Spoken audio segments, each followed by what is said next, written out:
Already போட்ட ஒரு photo frame, ஒரு குட்டீஸோட ஃபோட்டோ வச்சு அவரோட திங்ஸு அப்புறம் அவரோட ஹைட் அண்ட் வெயிட் எல்லாம் போட்டு ஒரு ஃபோட்டோ ஃப்ரேம் ரெடி பண்ணியிருப்பேன்.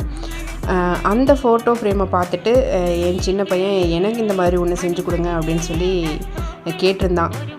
ஓகே அப்படின்னு சொல்லிட்டு நான் அவனோட திங்ஸ் எல்லாம் எதுவுமே இல்லை, பட் அவனோட date of birth, height, weight அப்படின்னு சொல்லிட்டு அதை மட்டும் போட்டுட்டு அவனுடைய குட்டீஸில் எடுத்த ஃபோட்டோஸ் எல்லாம் கொஞ்சம் வச்சு ஒரு ஃபோட்டோ ஃப்ரேம் ரெடி பண்ணேன். அவனுக்கு சர்ப்ரைஸாக கொடுப்போம் அப்படிங்கிறக்காக. ஸோ அவருக்கு இப்போ ஸ்கூலுக்கு போயாச்சு. அவர் வந்த உடனே சர்ப்ரைஸாக நான் இந்த கிஃப்ட்டை அவனுக்கு கொடுக்கலான்ட்டு இருக்கேன். இந்த ஃபோட்டோ ஃப்ரேம் எப்படி இருக்குன்னு சொல்லுங்கள். இந்த மாதிரி உங்கள் குட்டீஸ்க்கும் ஏதாச்சும் ஃபோட்டோஸ் ஃப்ரேம் ரெடி பண்ணோன்னா டிஎம் பண்ணுங்கள். தேங்க்யூ.